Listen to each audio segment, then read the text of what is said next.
Bonjour à toutes et à tous, bonjour aux agriculteurs d'aujourd'hui. Alors ce soir on a une émission un petit peu spéciale étant donné qu'on fait un rendez-vous Agri Pro.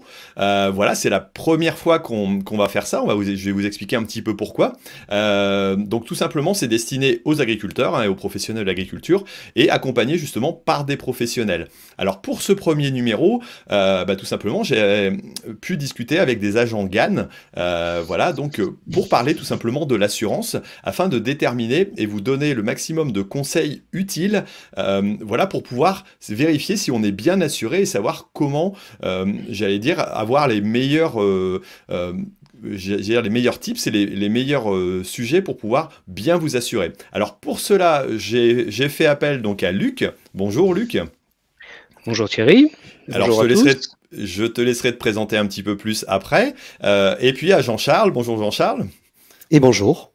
Voilà. Alors donc, on a eu l'idée de cette émission tout simplement pendant le Co-Farming Tour, étant donné que voilà, on a notre partenaire GAN qui nous a accompagnés sur le Co-Farming Tour, et on s'est tout simplement rendu compte aussi qu'il y avait encore pas mal de sujets, de questions par rapport aux agriculteurs qui pouvaient venir les rencontrer sur l'assurance et comment être bien assuré en tant qu'agriculteur, parce que c'est vraiment un élément qui est vraiment très important. Et donc voilà, c'est l'idée de cette émission. Alors on n'est pas en direct, on est tout simplement en enregistrement pour des raisons techniques, mais pour autant, on est derrière dans le chat, donc si vous voulez nous poser des questions, que ce soit sur YouTube ou sur Facebook, vous pouvez les poser directement voilà, dans les questions, dans le chat, et on essaiera d'y répondre. Voilà, mais j'allais dire, mes partenaires de cette émission vont pouvoir vous répondre directement, et puis essayer de vous donner le maximum d'informations. C'est vraiment l'objectif, que vous puissiez ressortir de cette émission avec tous les bons éléments pour pouvoir vérifier que vous êtes bien assuré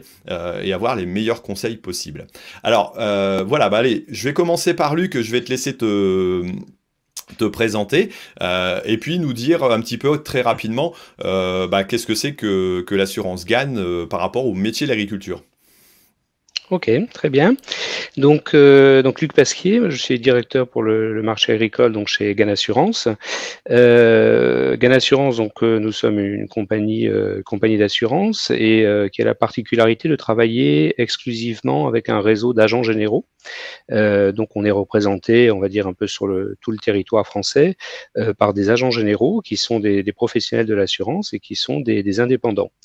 Ce sont des assureurs généralistes et simplement parmi ces assureurs généralistes, on a à peu près sur un réseau, on va dire de 900 agents au total, 250 à 300 agents qui sont plutôt spécialisés en agriculture, qui interviennent régulièrement auprès d'exploitants agricoles. C'est une des caractéristiques du GAN, c'est notre implantation effectivement auprès du monde agricole. On a, pour donner juste quelques chiffres, à peu près 20 000 clients agriculteurs aujourd'hui qui nous font confiance et qui sont assurés chez nous. Ok, merci Luc. Alors justement, on a un agent voilà, avec nous. Alors Jean-Charles, je vais te laisser te présenter puis nous expliquer où est-ce que tu officies. Voilà. Donc Jean-Charles Barnabo, je suis agent général depuis peu, depuis 2 ans, dans le sud-ouest, pas loin de Toulouse. Ça s'entend un petit peu. Voilà, voilà, pardon.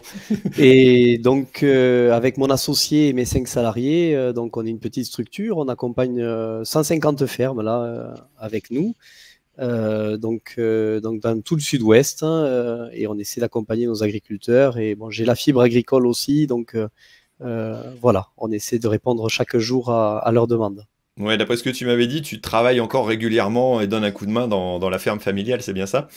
C'est ça, on a plusieurs fermes familiales également, on en a 5 en tout, et c'est vrai que je suis passionné depuis que je suis gamin, je suis toujours à aller donner un petit coup de main aux moissons, à faire du bois avec mon père, hein, voilà. C'est un art de vivre en même temps, dans le sud-ouest. Ok, alors on va rappeler tout simplement que c'est vrai qu'au niveau agricole, les métiers de l'assurance sont quand même certainement un petit peu particuliers. Alors de par le fait qu'on a des installations qui sont souvent assez conséquentes, on a des matériels qui sont assez onéreux aussi, hein, globalement, par rapport à d'autres métiers, j'allais dire, qui nécessitent pas forcément autant d'investissement. Donc forcément, il y a des volumes importants, des quantités de matériel importantes. Et puis aussi, il y a toute cette vulnérabilité par rapport aux aléas climatiques. Hein. Je sais quoi dire en ce moment, parce que vu le temps qu'on a dans le Nord, c'est pas forcément évident. Mais voilà, on a tous ces petits soucis-là. Alors, dis-nous, Jean-Charles, un petit peu en 2021, comment s'est passée l'année? Elle a quand même été assez particulière au niveau aléas et puis risque justement d'assurance. Bon, chaque année a son lot de problématiques. Bon, là, ce printemps, ce qui a été vraiment caractérisé là, dans le sud-ouest, mais pas que le sud-ouest, on a eu du gel au printemps là, sur les vignobles, également en arboriculture. Là, j'ai pour exemple là, un de mes assurés qui a gelé la totalité de ses pruniers, et donc il n'est pas seul, hein, ils sont nombreux à avoir été gelés de rien du tout à la totalité, c'est-à-dire une année où il va rien récolter. Il a tout mis en place, il a entretenu son verger pendant une année pour ne rien récolter. Et là, c'est des milliers d'euros à l'hectare perdus. Donc c'est assez dramatique, important. quoi. C'est vrai quand on était au Citévi encore pour le co-farming tour, moi j'ai rencontré beaucoup de viticulteurs. Beaucoup ont perdu entre 60 et, enfin entre 30 et 60% de leur culture, quoi. C'est quand même, j'allais dire catastrophique, surtout pour des agriculteurs qui sont parfois spécialisés justement dans ces productions-là, quoi. Tout à fait. Ouais, tout à fait. Donc là, on a forcément, après nous, on a des solutions, on essaie de les accompagner au mieux. Bon, il y a toujours l'histoire de franchise, hein, et d'expertise, mais moi, j'ai pas mal de situations. Bon, on est un cabinet où on assure énormément les gens en grêle, en assurance donc en multi-aléas climatiques et sur la grêle en céréales. Et j'ai régulièrement des indemnités qui dépassent les 100 000 euros. Et clairement, quand je remets l'indemnité à mon assuré, certains me disent ben, on n'aurait pas d'assurance aujourd'hui. Clairement, on vendrait du foncier ou on se déferait d'une partie de la ferme. Voilà, donc on est vraiment une solution d'accompagnement et de pérennité dans les systèmes économiques. Ok, alors on va pas forcément détailler le côté assurance grêle parce qu'il y a toute une spécificité quand même qui méritera peut-être une émission plus tard, hein, on verra. Voilà, si jamais vous êtes intéressé par ces sujets-là, il faudra nous l'indiquer dans les commentaires pour pourquoi pas faire une émission à part. Mais j'aimerais bien déjà qu'on reparle un petit peu des principes de base de l'assurance. Voilà, Luc, est-ce que tu peux nous dire, voilà, qu'est-ce qu'on peut assurer en tant qu'agriculteur, voilà, parce qu'il y a différentes catégories, quoi. On peut les classer certainement dans différentes catégories, quoi. Oui, effectivement. Alors, je dirais ce qui est important avant de s'assurer quelque part aussi, c'est de faire au niveau d'une exploitation une analyse complète des risques que l'on peut avoir sur son exploitation. Et pour faire cette analyse, le mieux c'est de se faire accompagner justement par un professionnel, par un assureur qui connaît ce secteur d'activité et qui connaît les particularités effectivement du monde agricole, comme tu le soulignais tout à l'heure, où il y a des investissements quand même très importants qui sont en jeu, et c'est vraiment important de bien analyser tous les risques. Bon, le premier risque auquel on pense bien sûr, c'est les risques, on va dire, d'événements catastrophiques, hein, tels que l'incendie, la tempête, qui peuvent toucher à la fois les biens privés et les biens professionnels. Ça, c'est une petite particularité, je dirais, aussi du monde agricole, c'est que souvent les biens privés et les biens professionnels sont relativement imbriqués. Et donc, il se trouve que chez Gan Assurance, on a une solution qui permet de couvrir en même temps les biens privés et les biens professionnels sur toute la partie dommages, donc sur les bâtiments, qu'ils soient bâtiments d'exploitation ou maisons d'habitation. Donc ça, c'est vraiment les événements catastrophiques. Et puis, on a aussi des événements qui sont moins catastrophiques, mais qui sont quand même préjudiciables. On peut avoir effectivement subir un vol, subir un bris d'un matériel. Enfin voilà, donc l'assurance permet de traiter toute cette problématique de risque, soit des risques vraiment graves, des coups durs, soit des risques moins graves, mais qui représentent quand même un préjudice économique. Ok, alors qu'est-ce qu'on a aussi comme autres, j'allais dire, risques qui sont assurables en plus de ceci? Alors, au-delà de ces risques, effectivement, dommages, on a toute la partie risque sur les cultures, sur le cheptel. Effectivement, on peut, Jean-Charles en a parlé tout à l'heure, on peut couvrir ces cultures contre le risque grêle, par exemple, grêle et tempête. Donc ça fait partie des choses. Il faut effectivement en tant qu'agriculteur, analyser est-ce qu'on peut être son propre assureur, c'est-à-dire finalement garder à sa charge un éventuel sinistre, ou est-ce qu'on a besoin d'être assuré pour effectivement en fonction de l'impact économique que va représenter une perte sur ces cultures. Est-ce que je peux, moi, en tant qu'agriculteur, être assuré pour les risques de maladie? On a vu certains perdre des cultures entières à cause de maladies. Est-ce que ça, c'est un risque qui est assurable actuellement? Alors, non, parce qu'en fait, pour qu'un risque soit assurable, il faut qu'il soit complètement aléatoire. Et malheureusement, les maladies sur les cultures, on va dire que c'est quasi systématique. Alors, ça varie bien évidemment suivant les conditions de l'année, mais on a toujours potentiellement des problématiques de maladies. Donc, il n'y a pas d'aléa. Et par ailleurs, on a aussi des solutions, parce qu'il y a des produits de traitement qui sont normalement relativement efficaces. Donc, on considère effectivement, l'ensemble des assureurs considèrent que ce n'est pas un risque assurable parce qu'il n'y a pas d'aléa suffisant en tout cas, et parce que par ailleurs, il y a des solutions qui existent pour lutter contre les maladies. Ouais, même si on a vu cette année que voilà, certains, entre autres en vigne, en bio, a eu des difficultés, mais ça fait partie des choses. C'est quelque part le cadre des assurances qui fait que il faut un aléa qui soit, j'allais dire entre guillemets, non maîtrisable, et ce qui est théoriquement est le cas pour les problèmes de maladie, quoi. Voilà. Ok. Alors, est-ce qu'on a encore d'autres, j'allais dire, d'autres risques assurables? Par exemple, est-ce que si je brûle le champ de mon voisin, je peux me faire assurer? Est-ce que mon voisin, lui, est assuré aussi pour les dégâts qu'il pourrait me causer en cas de sinistre? Alors là, on est sur le... Pardon, Luc, je te laisse continuer. Ah oui, je sais pas, Thierry, dis-nous. Oh bah, vas-y, Luc, allez, on va continuer avec Luc. Ok. Alors, là, pour faire le lien avec ce que j'ai dit tout à l'heure, on a bien un aléa, parce que quand on traite le champ du voisin, c'est en général accidentel, hein, bien évidemment. Et donc, quand on cause un préjudice à quelqu'un, donc on est couvert par son contrat responsabilité civile exploitation. Donc ça, c'est un premier niveau. Et à l'inverse, si on est victime, par exemple, d'un voisin qui traite effectivement votre champ, notre champ, dans ces cas-là, en tant que victime, on a ce qu'on appelle la protection juridique qui vous permet de faire valoir vos droits auprès de la personne qui vous a causé ce préjudice.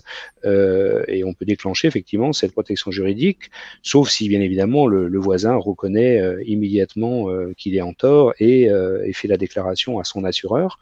Mais si ce n'est pas le cas, effectivement, la protection juridique est une garantie qui permet de vous aider à faire valoir vos droits quand vous êtes victime d'un préjudice causé par un tiers. Ok, donc ça c'est, je suppose, quelque chose d'important. Jean-Charles, toi, dans les pratiques, tu vois régulièrement ce genre d'intervention pour des responsabilités? Et pour revenir là sur ce que disait Luc, là, c'est de plus en plus courant là, de faire appel à sa protection juridique. Alors, 80% du temps, on va arriver à trouver une solution amiable, même en activant sa protection juridique, mais on est dans un système où on est de plus en plus procédurier. Et c'est important d'être bien accompagné et d'avoir, surtout que ce ne sont pas des garanties qui sont très chères, hein. La responsabilité civile et la protection juridique, c'est quelque chose qui est très, très mutualisé. Donc, on est sur des tarifs qui sont très raisonnables à l'année. Hein, c'est entre 100 et 300 euros à l'année pour chacune de ces deux garanties. Et voilà, il y a souvent après du conseil, de l'accompagnement. Et c'est impératif, hein, parce qu'on n'est pas à l'abri. Moi, j'ai régulièrement, on a des feux de chaume ou même des fois des cultures qui prennent feu. Et donc là, il faut avoir des garanties pour les dommages qu'on va faire à des tiers si c'est nous qui avons mis le feu au départ avec la batteuse en train de récolter. D'accord. Ouais, c'est vrai que c'est des éléments qui peuvent arriver aussi et on peut avoir ce genre de soucis. Alors, on a parlé de matériel, on a parlé de culture et de cheptel, mais ce qui reste quand même le plus important, j'allais dire, dans notre activité, c'est l'humain, c'est la personne. Comment est-ce qu'on peut s'assurer aussi à ce niveau-là, parce que c'est quand même, je pense, le centre de notre activité. Sans personne, bah voilà, on est rien, quoi. Alors Luc, vas-y, je te laisse me répondre là-dessus. Alors, effectivement, c'est fondamental, et pourtant, d'ailleurs, c'est parfois négligé. C'est-à-dire que, autant un agriculteur va forcément penser à assurer, son exploitation, assurer ses tracteurs, mais parfois, il néglige, de s'assurer lui-même. Et quand on dit s'assurer lui-même, c'est effectivement, avoir des solutions qui lui permettent, en cas d'accident, en cas de maladie, de percevoir une somme d'argent qui va permettre, par exemple, de faire appel à un service de remplacement. Euh, Ah, apparemment, il y a un petit Donc bug ouais, au niveau de la la grosse connexion. difficulté aujourd'hui, clairement, hein, sur le terrain, c'est que on voit bien souvent, on va assurer très très bien le tracteur parce que déjà c'est obligatoire d'avoir une assurance sur un tracteur, mais également sur les bâtiments parce qu'historiquement les parents, les grands-parents ont toujours assuré un bâtiment, mais en assurance de personnes, comme c'est pas obligatoire et que c'est pas dans les coutumes, on a peu d'agriculteurs aujourd'hui qui vont à la fois s'assurer bon, alors sur la partie santé et même un peu prévoyance, le régime de base, la MSA, bien souvent, apporte quand même une part de solution, mais c'est dérisoire. On est sur des montants Ouais, j'allais dire mensuels et quand. annuels qui sont très bas. Et donc là, voilà, on va venir en complément de ça, trouver des solutions en cas de coup dur, quoi, hein, parce que il y a de moins en moins d'entraide. Souvent, les parents restent pas sur la ferme. On est souvent seul. Hein. Moi, je vois les agriculteurs un peu youtubeurs, souvent, eh bien, 500 brebis tout seul. Et il y a en plus youtubeurs, donc il faut arriver à gérer tout ça. Et quand il arrive un pépin, un accident, comment on fait? Comment on fait? Parce que c'est le bonhomme qui fait tourner tout tous les jours, quoi, hein. Ok, alors justement, on va redétailler un petit peu ces différents points, et puis ensuite on passera aux questions parce qu'on a proposé aux auditeurs, voilà, de poser quelques questions, et donc on essaiera de voir un petit peu les réponses à ces sujets-là. Alors, on va le reprendre peut-être dans le désordre. C'est vrai qu'on dit souvent qu'on assure les biens, on assure les cultures, mais voilà, comment est-ce qu'on peut vérifier qu'on est bien assuré en tant que personne? Voilà les différents éléments. Alors, c'est vrai que moi j'ai l'habitude de dire, globalement, pour une bonne réflexion d'assurance, c'est vrai qu'avoir la visibilité avec son conseiller une fois par an, moi c'est un procédé que j'avais commencé à mettre en place quand j'étais responsable de la CUMA, et tous les ans on voyait notre conseiller tout simplement au niveau assurance pour vérifier qu'on était bien assuré. Donc voilà, ça c'est, j'allais dire, le premier conseil que je pourrais donner, c'est de voir votre conseiller régulièrement et tous les ans pour revoir un petit peu la totalité de ce que vous avez, parce que vous n'avez pas forcément ça en tête, et puis voir les modifications. Moi je me suis rendu compte par exemple il y a peu de temps qu'un chariot élévateur qui était arrivé dans l'exploitation il y a pas très longtemps, on avait tout simplement omis de l'assurer, alors que c'est quand même important, voilà, sinon s'il y avait eu un souci, ça aurait été un peu embêtant, parce que dans le flux d'activité, c'est pas toujours évident. Alors, si on veut reprendre les différents points, point par point, au niveau assurance, voilà, au niveau humain, qu'est-ce qu'on peut assurer comme, j'allais dire, comme problématique? Alors, ça peut être certainement les indemnités journalières pour payer une personne qui va me remplacer. Ça peut être peut-être un capital en cas de décès pour assurer tout simplement la pérennité de l'exploitation. Ça peut être peut-être un risque fiscal. Qu'est-ce qu'il y a exactement comme possibilité là-dessus? Alors, effectivement, l'assurance des personnes, alors il y a, les agriculteurs disposent d'un régime obligatoire, hein, qui leur couvre, qui les couvre pour un certain nombre d'événements. Et en fait, tout le travail qu'il faut faire justement avec un assureur qui peut vous conseiller, c'est de regarder ce que des contrats d'assurance peuvent apporter en complément du régime obligatoire. Parce que ce régime est malheureusement bien souvent insuffisant. Alors, si Donc, je me trompe pas, c'est de l'ordre de 60 à 70 euros par jour d'indemnité. Alors, Ah non, pas du tout. même pas encore? Pas du tout. Le régime On- général, c'est 20 euros par jour. À 20 euros par jour. Donc, avec ça, on peut se payer un Et avec salarié des pendant la délais, journée. Il n'y a pas de problème. Oui. avec des délais de carence également, hein. Donc, c'est-à-dire D'accord. les premiers jours, vous avez rien, et voilà. Voilà. Donc là, il y a Ouais. vraiment. Bon, alors le régime s'est amélioré, hein, le régime de base s'est amélioré parce que c'était encore plus bas. Mais c'est ça, on est à 600 euros par mois. D'accord, donc ça veut dire que si jamais je veux prendre quelqu'un pour me remplacer, c'est tout simplement impossible au niveau De compter salariat, quoi. sur le régime général, ouais. Ok, donc ça c'est un des premiers éléments à mettre en avant. Ensuite, si j'ai... alors comment ça se couvre? On peut l'assurer, j'allais dire, pour un montant déterminé par jour. Je peux décider, moi, de m'assurer pour un remplacement qui va me coûter 200 euros, 300 euros, je sais pas. Ah oui, tout à fait, oui. Oui, oui. Après, l'important, c'est d'être cohérent. On ne peut pas assurer en fait quelque chose qui n'est pas probable, hein. Enfin, voilà, il faut être toujours dans la mesure, dans quelque chose qui est la réalité et qui peut être contrôlé. Donc là-dessus, voilà. Mais après, si on a un service de remplacement où on est à 120 euros la journée ou 150 euros la journée pour un bonhomme qui est qualifié, eh bien, il y a des solutions tout à fait à cette hauteur-là. Alors après, je peux déterminer aussi la carence éventuellement, si je suis indemnisé à partir du premier jour d'arrêt, si c'est en arrêt maladie, si c'est en arrêt accident. Il y a différentes formules qui existent à ce niveau-là.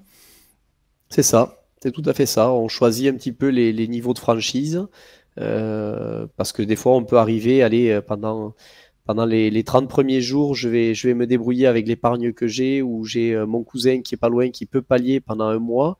Donc, ce mois-là, je le mets, voilà, et je m'économise en même temps de l'assurance.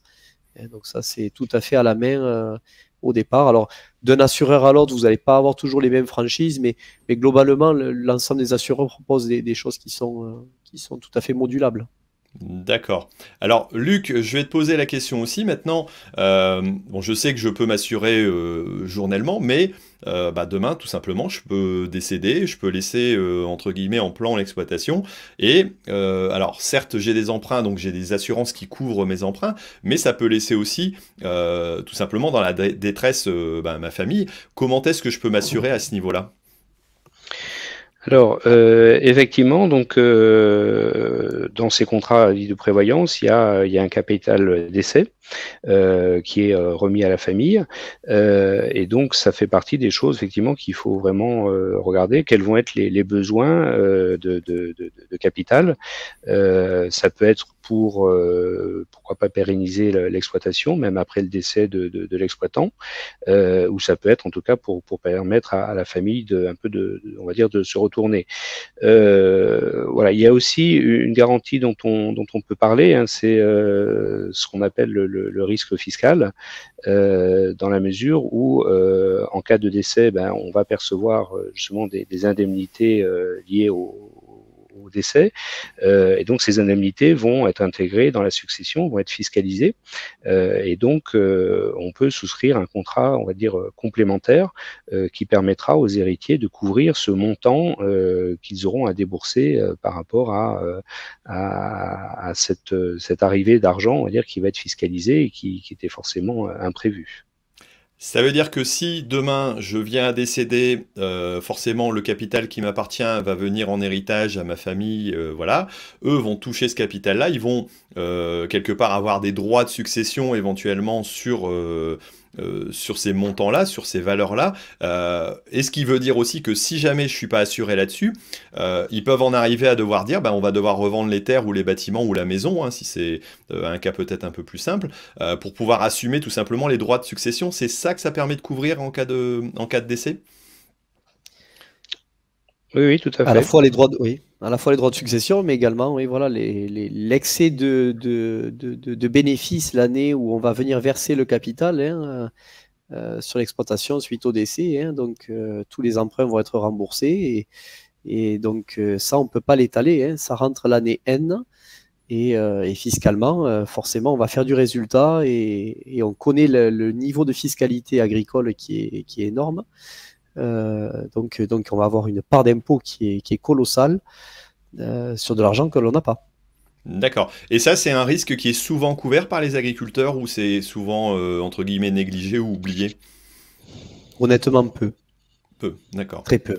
Très peu, ok. Bon, moi je sais que je suis assuré là-dessus, parce que tout simplement, bah, c'est un risque qui est important, et puis ça m'a paru important. Donc vous vérifiez aussi de votre côté. Alors, quand on n'a pas forcément, quand on a peut-être, voilà, qu'on est jeune, on a peut-être un peu moins de risques, mais enfin, à un moment donné, le risque est toujours existant, quel que soit l'âge. Et c'est vrai que c'est un élément, lorsqu'on commence à avoir des biens et des capitaux qui sont élevés, hein, ce qui arrive régulièrement en agriculture, bah, tout simplement, je pense y faire attention. Est-ce qu'il y a encore d'autres éléments qu'on peut assurer en tant que personne pour éviter un souci ou un problème? Alors je sais pas, Luc. Oui, alors on peut prendre un exemple qui est la garantie du conducteur, hein. Donc c'est une garantie alors qui fonctionne que ce soit effectivement quand on est sur son véhicule personnel, enfin sur une automobile ou sur les tracteurs. D'une manière générale, sur tout ce qui est engin à moteur, les victimes en cas d'accident sont couvertes, mais pas le conducteur. Donc, ils sont couvertes par défaut dans le cadre de la loi Badinter. Et par contre, effectivement, le conducteur, lui, s'il n'a pas une garantie spécifique, spécifiquement souscrit dans son contrat d'assurance, il ne percevra pas d'indemnité. Voilà, donc il faut toujours bien veiller, effectivement, là encore, avec son assureur, à regarder est-ce que tous les tracteurs ont bien la garantie du conducteur et si le montant de garantie est bien adapté. Alors, une petite question. Si jamais moi je suis responsable d'un accident que j'ai causé, euh, voilà, enfin intentionnellement ou pas, hein, mais bon, je pense que c'est plutôt mal intentionnel. Enfin, voilà, pas de façon intentionnelle. Sans Euh, intention. ouais. Est-ce que je suis couvert aussi, par exemple, pour les peines de prison que je pourrais avoir ou pour l'amende que je pourrais avoir dans ce cas-là? Alors non, ça c'est un principe de l'assurance, hein. On peut rembourser effectivement, bien sûr, des dommages causés à des tiers. On peut rembourser des dommages qu'on subit, mais par contre, effectivement, il y a un côté, on va dire, moral, qui fait que on peut pas rembourser quelqu'un pour une amende qui lui sera effectivement imposée. Donc ça, c'est pas possible, non, effectivement. Donc ça On va permet de pouvoir rappeler aussi. l'accompagner un peu dans ses démarches. On va Ouais, pouvoir alors, l'accompagner quand même dans ses démarches pour se défendre, mais on ne pourra pas l'indemniser. Oui. ça veut dire que tu vas pouvoir venir m'apporter des oranges à la prison, mais pas C'est forcément ça. m'aider autrement, quoi. Ok. Bon, après, ce qui veut dire aussi, quelque part, il faut toujours rester responsable. Alors, nous, on y était assez, j'allais dire, assez intéressés aussi au niveau des CUMA, par exemple, pour savoir les responsabilités des responsables aussi. Ça, c'est toujours quelque chose de questionnant. Mais quand on est responsable d'une exploitation, même d'un salarié, ou qu'on a des chevaux en pension comme chez moi, c'est vrai qu'on est toujours responsable de quelque chose, et si on fait nous-mêmes ou nos préposés, j'allais dire une erreur, bah ça peut quand même, il faut faire attention de pas en faire trop parce que ça peut quand même poser des petits soucis derrière, quoi. Oui, et notamment, c'est toujours très important de bien déclarer à son assureur les activités qu'on exerce. Parce que les contrats à responsabilité civile, ils sont liés sur, on va dire, un contrat agricole à une activité agricole. À partir du moment où on exerce une activité annexe qui n'est pas spécifiquement agricole, il faut le déclarer à son assureur pour qu'on puisse effectivement établir une annexe au contrat qui précise bien cette activité, dans la mesure, là encore, hein, où c'est une activité non agricole. Mais on sait bien qu'il y a beaucoup d'activités de diversification aujourd'hui qui existent, et c'est Mhm. très important de bien vérifier que qu'on est couvert. Donc déjà, de ne pas se lancer dans une nouvelle activité sans en parler à son assureur. En tout cas, il faut l'avertir afin qu'il puisse faire le nécessaire pour que vous soyez couvert aussi dans ce cadre-là. Ça veut dire qu'il faut que je m'assure si je prends par exemple des chevaux en pension dans une de mes pâtures et que j'en deviens un petit peu responsable, que j'ouvre un petit commerce, que je démarre une activité qui est un petit peu annexe et parallèle, dont on n'avait pas l'habitude de voir dans les métiers agricoles enfin, précédemment, quoi. Oui, oui, tout à fait. C'est Et à ça. ce moment-là, en fonction de la nature, on va dire de l'ampleur aussi de l'activité, hein, est-ce que ça reste dans le cadre du bénéfice agricole ou est-ce que ça dépasse les limites fiscales? En fonction de tous ces éléments, ben, il y aura une proposition qui pourra être faite en face de mise à jour du contrat agricole ou de souscription d'un contrat complémentaire. Si par exemple tu ouvres un magasin de vente à la ferme, à partir d'un certain niveau d'activité, ben, sans doute qu'il y aura un contrat spécifique, comme pour un autre magasin de vente, qui sera à établir. Ça ne pourra pas être pris en charge par le contrat agricole. D'accord. Toi, Jean-Charles, dans les clients que tu as régulièrement, est-ce que tu as justement ces nouvelles activités? J'imagine que ça vient de plus en plus et des choses de plus en plus originales aussi qui n'existent pas auparavant, quoi. Alors ça c'est évident, hein. Là même avec le Covid, hein, tout ce qui est vente directe, légumes et autres, même également tout ce qui est produits alimentaires, farine, viande, ça s'est développé de manière assez conséquente, hein. Moi sur les 150 fermes, on en a au moins 5-6 qui ont lancé des nouvelles affaires avec ça. Et je rejoins vraiment Luc là sur la partie prérequis, c'est-à-dire c'est vraiment important en fait que l'assuré nous tienne au courant de ce qu'il va faire. D'anticiper en fait. Ça c'est la base, mais pour tout changement en fait, même sur un matériel, sur quoi que ce soit, pour essayer de faire des devis à l'avance, essayer un petit peu de prévoir un bâtiment qui va être couvert en photovoltaïque. Voilà, il y a non seulement pour essayer d'être un peu mieux couvert en prévention et être vraiment conforme pour éviter tout sinistre, hein, parce que l'idée aussi c'est de limiter les sinistres de notre côté, donc de faire de la prévention, mais aussi pour être bien le jour où l'activité démarre, être opérationnel et être couvert dès le premier jour. On a bien trop souvent des activités qui démarrent et c'est nous, en venant voir l'agriculteur, qui on lui dit mais tiens, t'as démarré ça là, et ça tu m'en as pas parlé. Ah oui, c'est vrai. Voilà, donc c'est D'où l'intérêt d'avoir de la proximité. Important, hein. Ouais. D'où l'intérêt d'avoir de la proximité avec son assureur et de le voir régulièrement et de penser soi-même aussi à le prévenir lors de modifications, hein. Mais voilà, ça reste un élément important, je pense. Alors, on va revenir sur une façon plus générale. On a parlé un petit peu du côté humain. Si on prend la base, c'est-à-dire le côté bâtiment, activité globale, il va falloir que je donne exactement le nombre de chevaux que j'ai en pension, le nombre d'hectares de culture que je réalise, les surfaces des bâtiments. Il y a tout un prérequis, j'imagine, qui doit être important. Est-ce qu'il y a des points qu'il faut vraiment classifier là-dessus? Luc, dis-nous un petit peu comment on doit procéder au départ, quoi. Alors, effectivement, il faut, pour vraiment déterminer le besoin, décrire l'ensemble de l'activité, l'ensemble des bâtiments, les contenus des bâtiments. Mais bien évidemment, c'est pas l'assuré qui va faire ça tout seul. C'est justement là qu'intervient l'agent général. C'est lui qui va faire la visite de risque et analyser et demander à effectivement son client ou son futur client, bâtiment par bâtiment, quels sont les contenus qu'il y met, quelles sont les valeurs de ces contenus, et ça va permettre comme ça de bâtir une proposition d'assurance, puisque effectivement sur les bâtiments, on assure en fonction de la superficie, et après on rajoute une garantie des contenus, et donc là les contenus, on a besoin de chiffrer les contenus. Alors, je m'excuse, c'est un peu technique, mais on est sur ce qu'on appelle un premier risque, c'est-à-dire qu'on ne s'assure pas sur l'intégralité des contenus, mais on s'assure sur le contenu qui serait le plus important en cas de sinistre maximum. Voilà.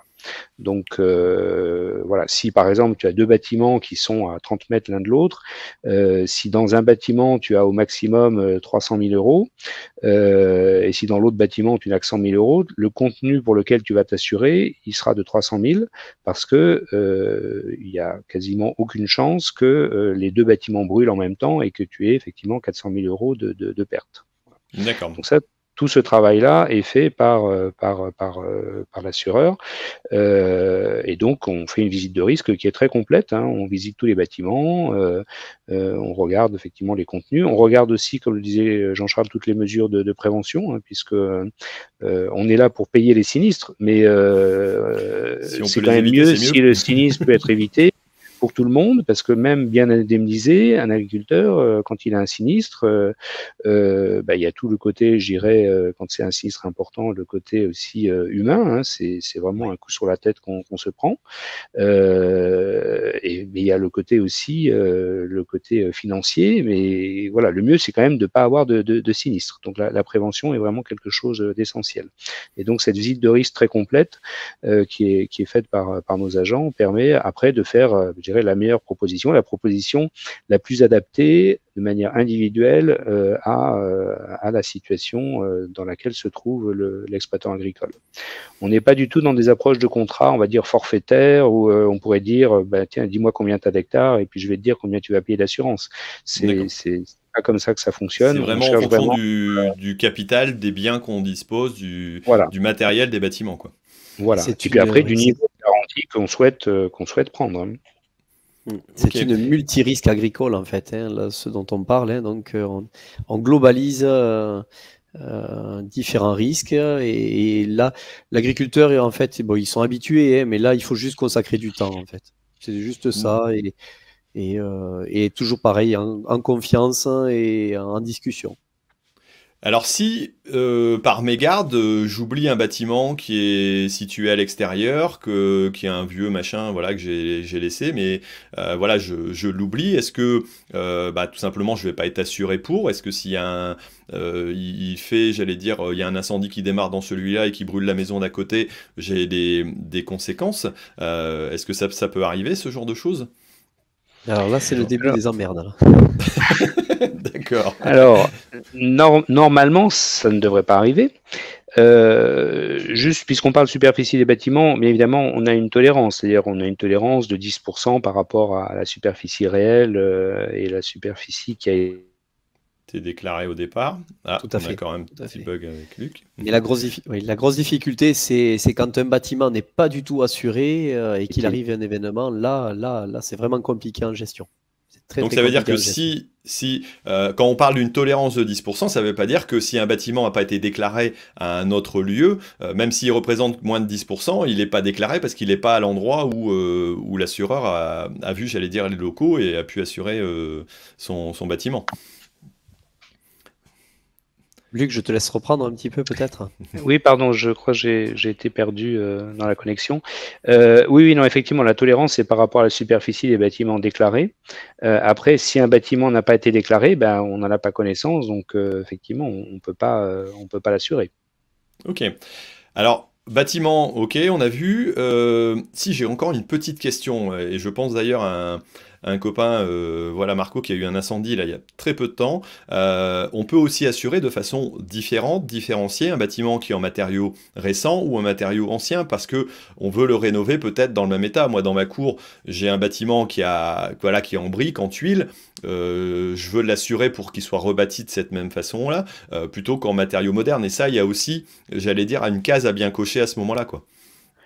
Alors effectivement, ça c'est dans le choix de l'agriculteur, il y a les modalités d'indemnisation et on a différentes modalités. On a les matériaux modernes effectivement et on a aussi ce qu'on appelle l'indemnisation en valeur à neuf qui permettra, si c'est un bâtiment qui a on va dire une certaine valeur patrimoniale, qui permettra de reconstruire ce bâtiment de la même manière qu'était le bâtiment d'origine.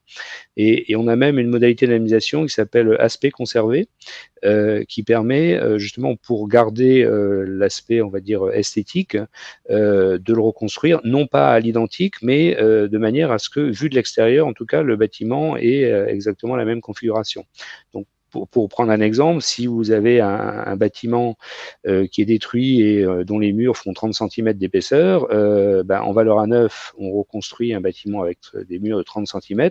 Si on est en aspect conservé, on n'aura pas besoin de mettre des murs de 30 cm, on mettra des murs moins importants.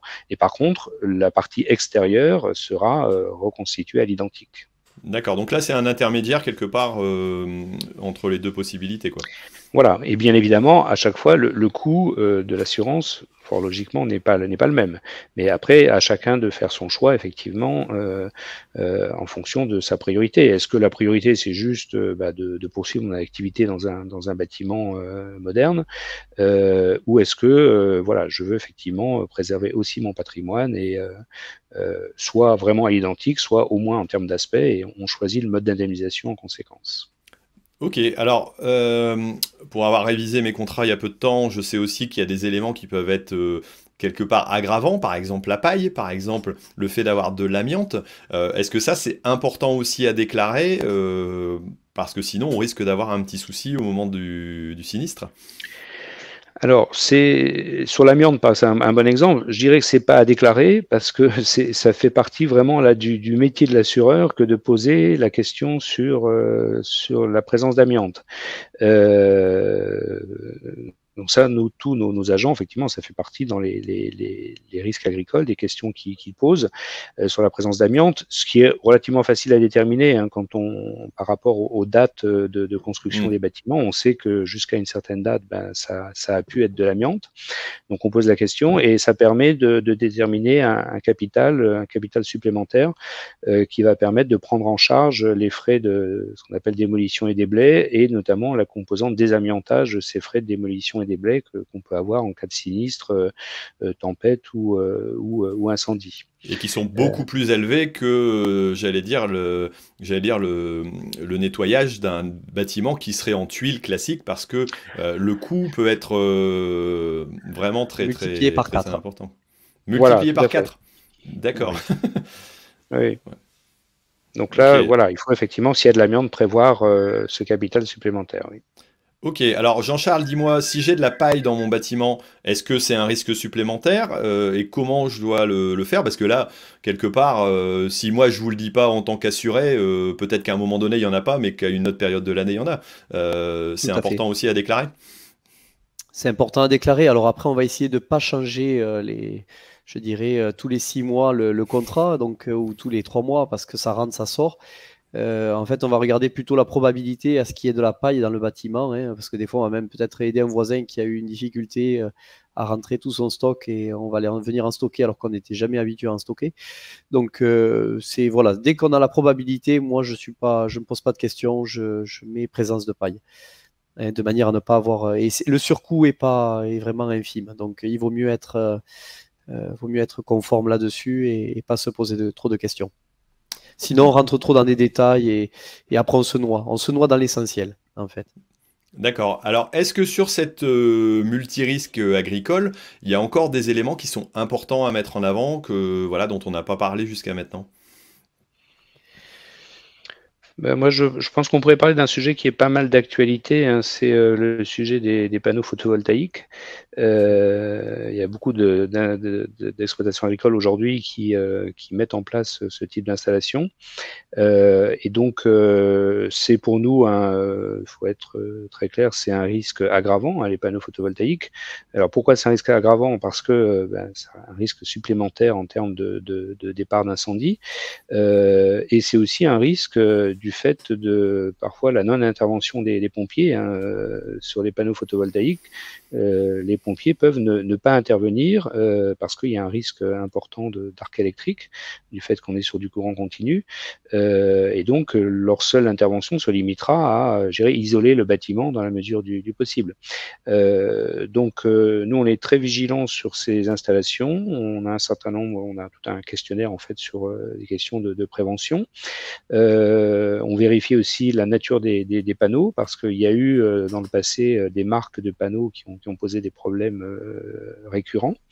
On vérifie aussi est-ce qu'on est sur des panneaux qui sont ce qu'on appelle en surimposition au-dessus de la toiture ou qui sont constitutifs de la toiture. Est-ce qu'il y a la bonne distance entre les panneaux et la toiture? Est-ce qu'il y a un contrat d'entretien? Enfin voilà, on a un certain nombre d'éléments, de questions qu'on pose dans le but d'avoir le maximum de prévention pour ce type de risques, qui sont des risques effectivement sensibles, mais que l'on assure parce que aujourd'hui, c'est là aussi une des voies de diversification, on va dire, des exploitations agricoles.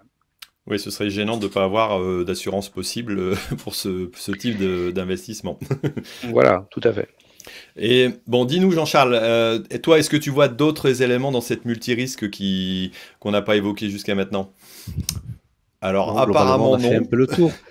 Ouais, on a toujours du bris de machine également en poste fixe, mais c'est des choses, des choses un peu plus anecdotiques. Quand on a du stockage ou des pompes d'irrigation, c'est plus là où on va avoir ce type de garantie et où on va avoir aussi, encore une fois, des engagements importants. Quand on a du matériel qui ne coûte pas très cher, le temps qu'on va faire à une déclaration, qu'on soit indemnisé, vaut mieux ne pas mettre ça de côté, ne pas s'assurer et gérer le problème directement seul.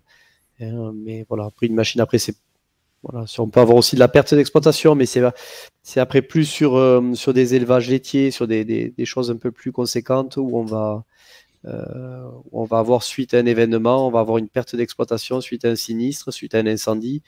On va avoir une salle de traite qui va plus être utilisable, hein, et on a une perte d'exploitation à ce moment-là. Et il faut trouver une solution, mais qui a un coût, hein, par ailleurs, pour pouvoir continuer à suivre le troupeau et traire tous les matins et soirs, quoi, hein. Ouais, donc pour un éleveur, par exemple, la destruction de la salle de traite, bah, ça peut tout simplement poser des gros soucis. Moi, je pense à deux éléments Ah chez oui. moi. C'est un bâtiment qui brûle, ça veut dire des chevaux en pension bah, qui sont plus chez moi, donc une perte d'exploitation aussi. Ou demain, Mm. l'atelier Poirot où se trouvent bah, toutes les machines, bah, on arrête tout simplement la production, la transformation. Lorsqu'on fait de la transformation, on peut avoir ces éléments-là. Ça peut être un lieu de stockage de pommes de terre ou enfin de stockage ou de conditionnement. Tous ces éléments-là, j'allais dire de transformation ou de réalisation du travail au quotidien, il faut aussi y penser justement sur ce côté perte d'exploitation aussi. Alors Jean-Charles. Tout à fait. Tout à fait, c'est vraiment ça, hein. Les chambres frigorifiques, Mm. tout ce qui est, voilà, tout ce qui est, qui peut venir après en production, dans un second temps, là aussi, on arrive à trouver des solutions. Alors après, il faut mesurer, voir si on n'a pas des solutions palliatives. Et si vraiment on n'a pas de solution palliative, il faut absolument trouver une solution en assurance. Ok. Pour des panneaux photovoltaïques, on peut aussi avoir une perte d'exploitation parce que si on a les onduleurs qui brûlent, même le reste n'est pas brûlé, on va tout simplement pas remplir son contrat pendant un certain temps. Donc ça fait Alors partie des éléments. on n'est pas sur de la perte d'exploitation, on est plus sur de la perte de recettes, hein, D'accord. mais directe, hein, mais voilà, après ça se gère très bien et on prévoit ça dans nos contrats multirisques agricoles jusqu'à un certain niveau. Après, dès qu'on on monte sur des installations très importantes, là on passe sur des contrats professionnels, on n'est plus sur de la multirisque agricole, de manière à s'adapter au niveau de D'accord. voilà, l'engagement. Ok, ok, bah, je pense qu'on a fait déjà un bon tour de ces sujets-là. Rappelez aussi que tous les matériels, j'allais dire, de l'exploitation automoteur sont à assurer, mais on peut aussi assurer, il existe des contrats pour assurer une flotte de matériel ou des outils qu'on a à l'arrière de nos matériels, parce que ça, moi je vois, j'ai une arracheuse à poireaux qui vaut quand même dans les 40 000 euros, donc à un moment donné, on se dit, faut pouvoir l'assurer aussi en cas de sinistre ou en cas de souci, quoi. Ça, Luc, comment ça s'assure? Est-ce que c'est parce que c'est attelé derrière le tracteur ou est-ce que ça peut être à part? Alors, on a effectivement des solutions. Alors déjà, on a une solution nous, qui peut être différente, hein, sur l'assurance des tracteurs. Soit on les assure, on va dire contrat par contrat, enfin engin par engin, soit on les assure dans un contrat flotte. Dans un contrat flotte, on a un seul contrat et on met tous ces engins automoteurs dans le contrat. Et sinon, pour ce qui est effectivement de tout ce qui est matériel attelé, donc là, on a aussi deux solutions. Une solution soit d'assurance des matériels quand ils sont attelés avec le tracteur. Et puis, plus récemment, là, on a une solution d'un contrat qui est dédié à l'ensemble des matériels, ce qu'on appelle un contrat parc de matériel. Donc, dans ces cas-là, on n'a pas besoin enfin, c'est pas assuré avec le tracteur, c'est assuré avec un contrat à part. Donc là, on parle bien sûr des matériels quand ils sont attelés au tracteur. Et par contre, quand ces matériels sont dételés, là, ils sont couverts par les garanties du contrat de la multirisque exploitation. C'est pour ça qu'il faut bien penser à les compter dans le contenu. Donc, s'il y a un incendie, effectivement, c'est de ces matériels attelés. À partir du moment où ils sont dételés dans un hangar, eh ben, ils seront indemnisés au titre de la garantie incendie de la multirisque exploitation. D'accord, en termes de contenu, hein, donc là on parle d'un stockage par exemple de pommes de terre ou d'outils qui sont dételés parce que le matériel automoteur en lui-même il est assuré Voilà. pour son existence entre guillemets quoi. Voilà, on distingue bien tous les matériels automoteurs qui sont soumis à obligation d'assurance d'ailleurs, hein, de tous les autres matériels dételés qui soient tractés, tirés, et eux effectivement ils sont garantis avec le tracteur quand ils sont attachés au tracteur ou ils sont garantis par la garantie des bâtiments dans lesquels ils se trouvent, ou d'ailleurs ils sont garantis aussi sur les terres de l'exploitation, hein, mais ils sont garantis par le contrat multirisque exploitation. Alors ça veut dire que le petit tracteur du grand-père là qu'on a gardé depuis longtemps, on doit aussi l'assurer parce qu'il reste à tourner un coup de temps en temps. Si on l'assure pas, alors il sera pas couvert. Ça peut poser problème aussi. Alors si on l'assure pas, bah déjà on est dans l'illégalité, hein. parce que tout engin à moteur, il y a une obligation d'assurance, donc ça c'est très important de la respecter. Obligation d'assurance, au minimum, un contrat responsabilité civile, hein, ce qu'on appelle au tiers. Au tiers. Donc là, il y a vraiment cette obligation, y compris pour des tracteurs, des vieux tracteurs, des tracteurs de collection. D'ailleurs, sur ce type de tracteur, on peut avoir une solution avec notre contrat flotte. Si on a effectivement, je sais pas, une quinzaine de vieux tracteurs, on sait que on a quelques agriculteurs qui aiment bien garder leurs tracteurs et qui sont devenus collectionneurs. On peut les assurer et à un prix, on va dire, qui est adapté au fait que ce sont des engins qui ne roulent, quasiment pas ou très peu. Voilà. Mais ils sont quand même toujours soumis à l'obligation d'assurance. Ça c'est vraiment important de le rappeler. Okay. Les écueils auxquels il faut faire attention là sur le matériel, c'est quand on se prête du matériel entre voisins et dès qu'il commence à y avoir des capitaux importants, et même quand on se prête un tracteur. C'est là aussi savoir quelles sont les limites de garantie, et d'une compagnie à l'autre, ça peut être changeant et pas de la même manière. Donc il faut pas hésiter à nous consulter là à ce sujet-là. Ok, bon, ben on a fait un beau petit tour. Alors j'ai quelques questions justement que je voudrais vous soumettre, voilà, qu'on a pu avoir par rapport j'allais dire, voilà, aux questions qu'on a proposées. Alors au niveau, par exemple, si je démarre des circuits courts, j'ai ouvert un petit magasin, voilà, et tout d'un coup j'ai une personne qui a une intoxication alimentaire qui vient m'attaquer. Je dirais, Luc, qu'est-ce que je vais faire dans ces cas-là? Là, on est tout à fait effectivement dans le cadre qu'on évoquait des activités de diversification.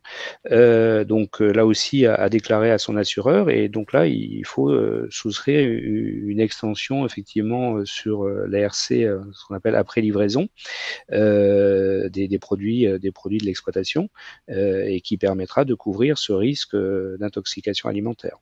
Ok, alors maintenant je viens de mettre tout simplement un nouveau distributeur, hein, c'est la mode, on a les distributeurs automatiques. Est-ce que ça aussi, ça doit être couvert de façon, j'allais dire, spécifique?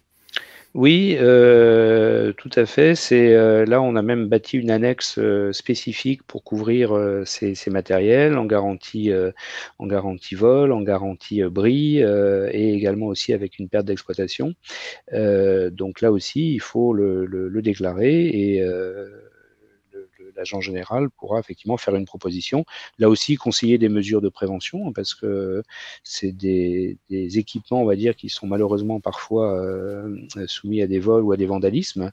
Donc, peut-être qu'on demandera, par exemple, une caméra de surveillance ou ce genre de choses, mais en tout cas, on a des solutions assurance pour ce type d'installation.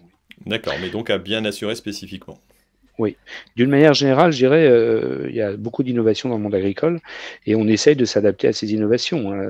Enfin, là, c'est vraiment dans l'ordre de l'anecdote, mais certains agriculteurs aujourd'hui se sont équipés avec des drones. Alors, je dis avec des drones, enfin, c'est dans l'ordre de l'anecdote parce que pour s'équiper avec un drone en tant que professionnel, ça suppose des qualifications. Enfin, il faut brevet de télépilote, avoir quasiment un brevet, voilà, comme si on pilotait un ULM. Et donc, c'est pour ça qu'il n'y en a pas énormément non plus. Mais en tout cas, on a du coup développé une annexe pour pouvoir garantir les drones, à la fois garantir le drone lui-même et surtout garantir la responsabilité du pilote du drone en cas de problème.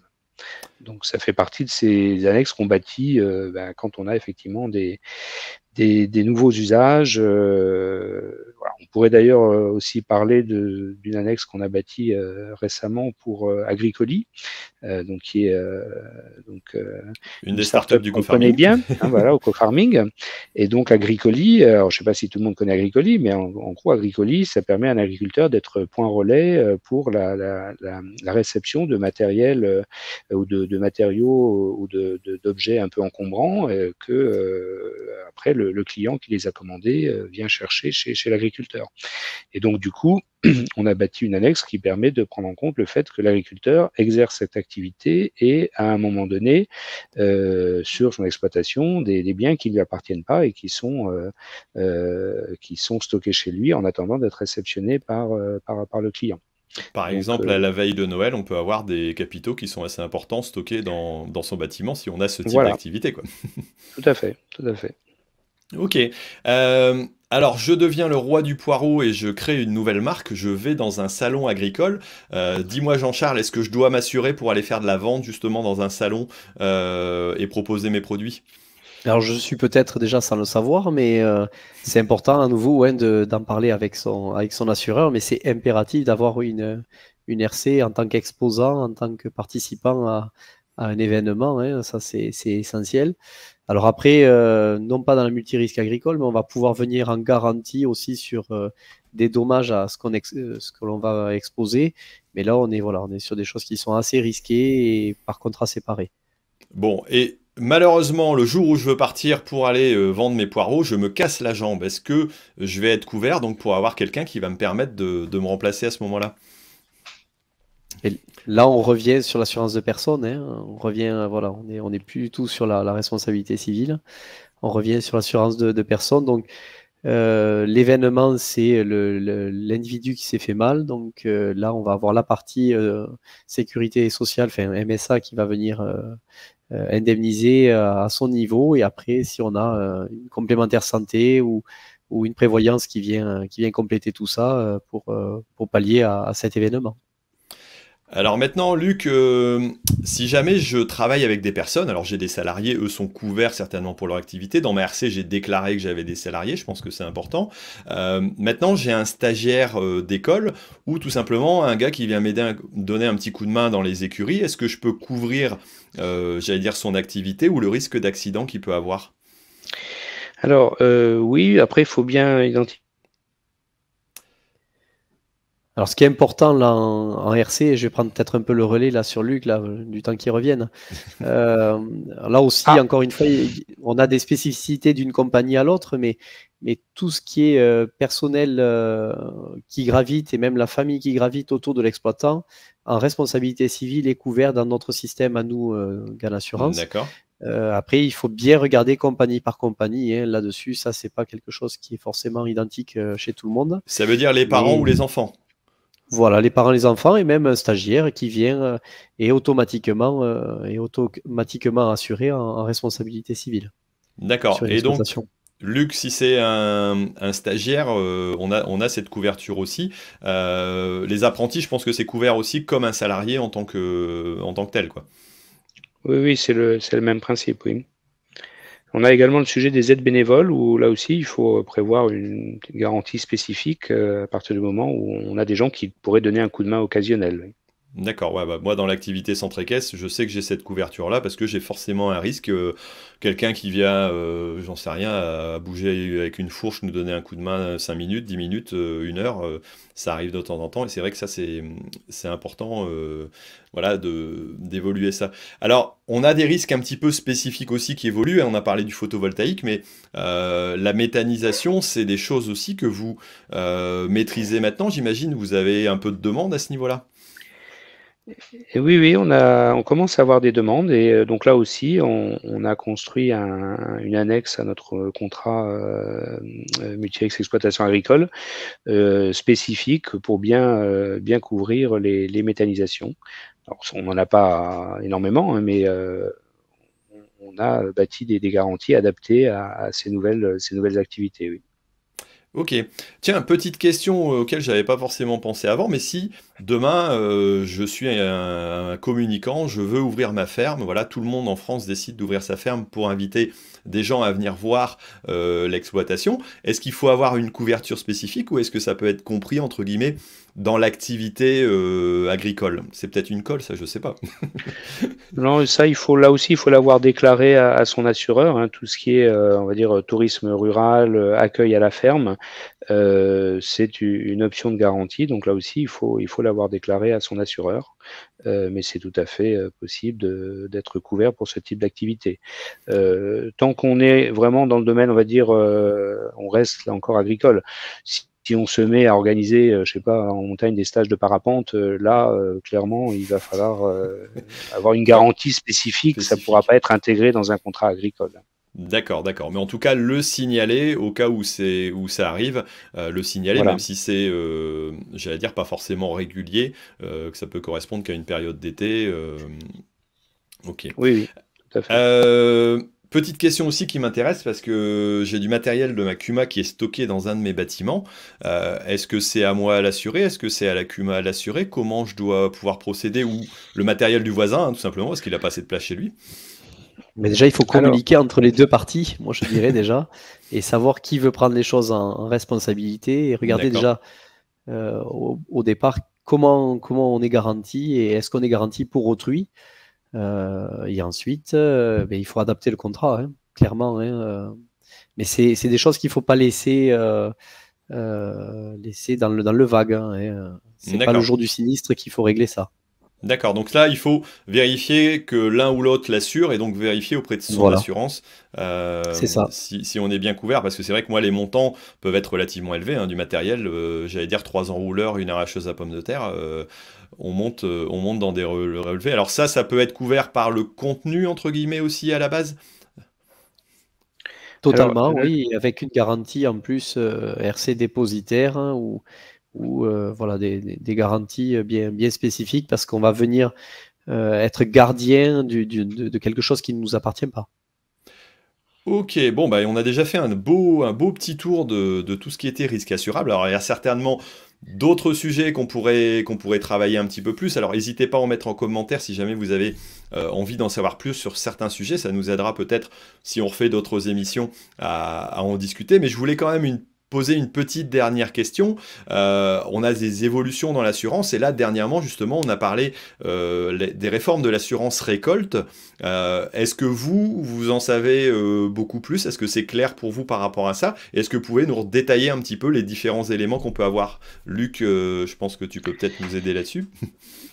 Oui, alors effectivement, on est tout à fait informé de ce sujet, puisque en tant que membre de la FFA, hein, qui est la Fédération française de l'assurance, on participe aux discussions avec le ministère de l'Agriculture, le ministère des Finances, et donc effectivement, il y a un projet de refonte de l'assurance récolte extrêmement important qui a été présenté au Conseil des ministres le 1er décembre, et donc qui va être soumis au vote des deux chambres, hein, Chambre des députés et Sénat, au mois de janvier et au mois de février.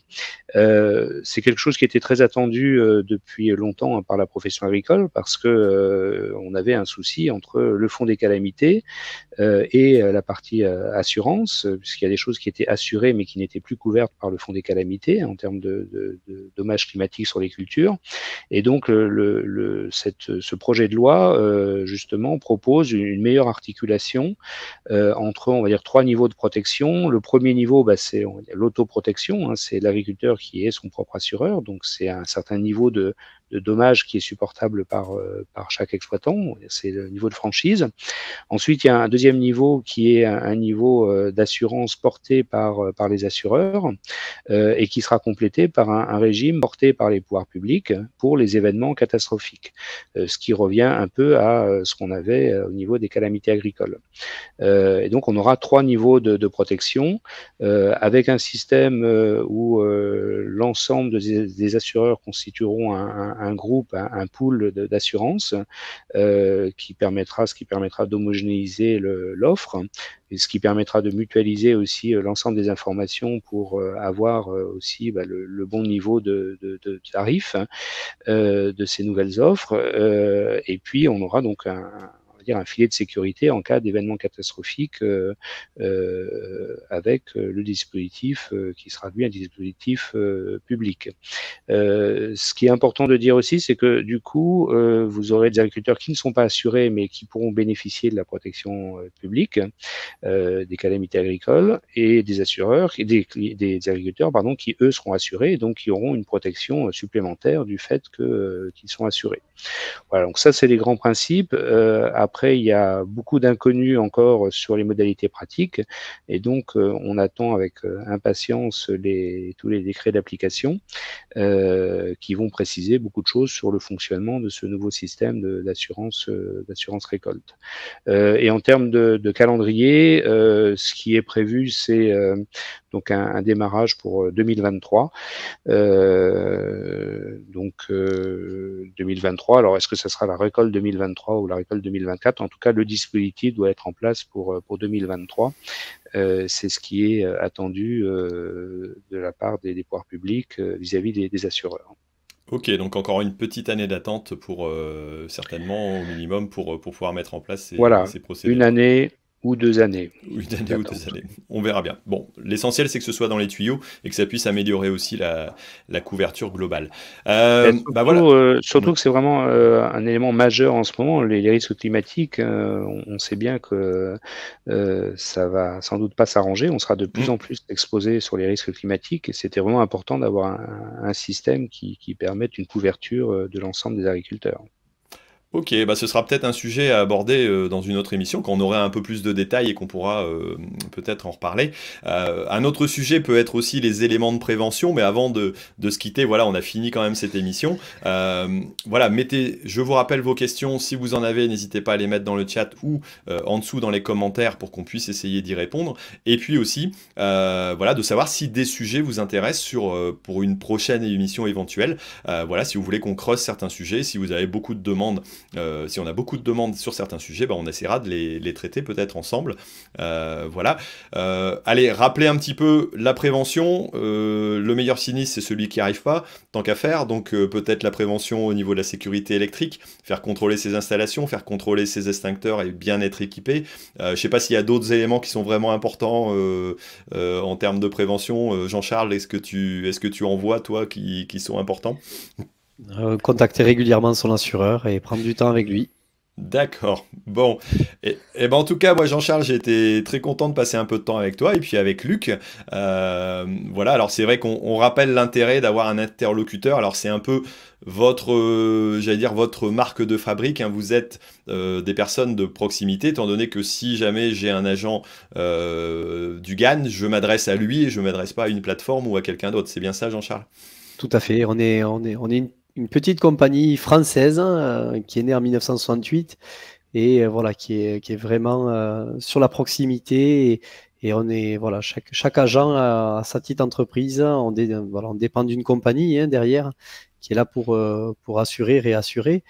Mais voilà, on est de petites entités et disponibles avec un portable souvent de l'agent qui est donné à ses assurés. D'accord, donc si j'ai ton 06, je pourrais t'appeler régulièrement pour avoir, j'allais dire, des renseignements ou tout au moins être vérifié que je suis bien assuré sur tel ou tel sujet et pas oublier d'assurer mon chariot élévateur. Alors Luc, dis-moi maintenant, si je suis agriculteur et que je veux me renseigner auprès du GAN, comment est-ce que je procède? Il y a un site internet, il y a un moyen de vous contacter?